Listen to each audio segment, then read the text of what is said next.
Comment fonctionnent les antivols de magasins, les télépéages ou le pass Navigo?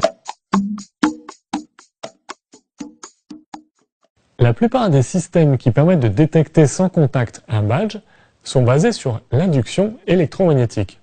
Ils utilisent des ondes radio, c'est-à-dire des ondes électromagnétiques similaires à la lumière. Elles sont caractérisées par leur fréquence. Par exemple, entre 87,5 et 108 MHz pour la bande FM, ou entre 470 et 780 MHz pour la TNT. Pour les badges antivol de magasin, la fréquence la plus couramment utilisée est 8,2 MHz. Pour émettre de la lumière, on utilise une ampoule électrique. Pour émettre une onde radiofréquence, on utilise une antenne.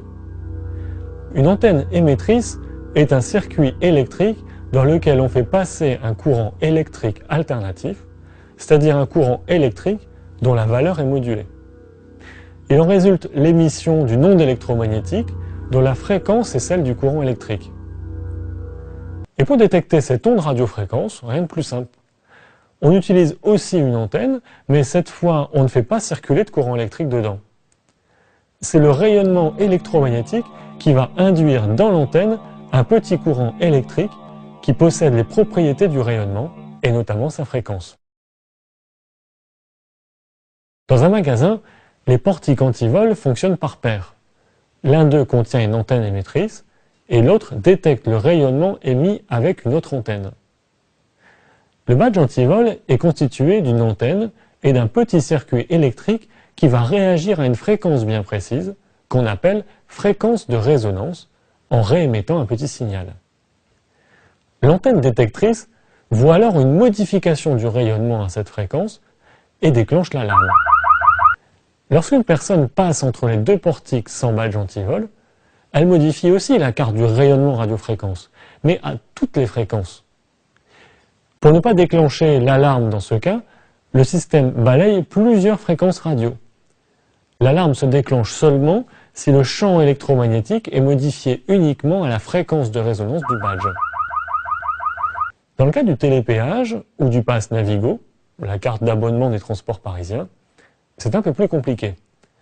On ne veut pas simplement détecter le passage d'une voiture ou d'une personne, on veut aussi l'identifier. Ce système est d'ailleurs appelé RFID pour identification radiofréquence. Du coup, le badge est un peu plus sophistiqué. On y trouve toujours une antenne, mais aussi une petite puce électronique. La puce permet de mémoriser l'identification du véhicule, mais elle peut aussi contenir des informations modifiables. Par exemple, pour le télépéage autoroutier, elle contient la gare d'entrée sur l'autoroute pour pouvoir facturer le trajet au moment de la sortie. Pour lire un badge RFID, on utilise un lecteur RFID, qui est constitué d'une antenne émettrice et d'une antenne de réception. Car il y a échange d'informations entre le lecteur et le badge. C'est le lecteur qui envoie au badge les informations à mémoriser. Par exemple, dans la gare d'accès à l'autoroute, le lecteur envoie au badge le nom de la gare à mémoriser. Dans le badge, l'antenne joue plusieurs rôles. C'est une antenne de réception dans laquelle un courant électrique va être induit par le rayonnement. Et c'est ce courant qui va alimenter la puce en électricité et lui permettre de fonctionner. Le courant contient aussi les informations à transmettre à la puce et à mémoriser. Si la puce doit répondre au lecteur en envoyant par exemple l'identifiant de la carte, c'est cette même antenne qui va servir d'antenne émettrice. La RFID est en pleine expansion.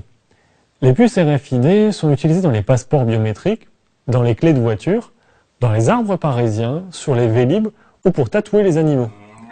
Et des milliers de personnes se sont déjà fait implanter une puce RFID sous-cutanée avec des informations aussi variées que leur dossier médical, leur identifiant d'accès à des boîtes de nuit ou les clés de leur appartement.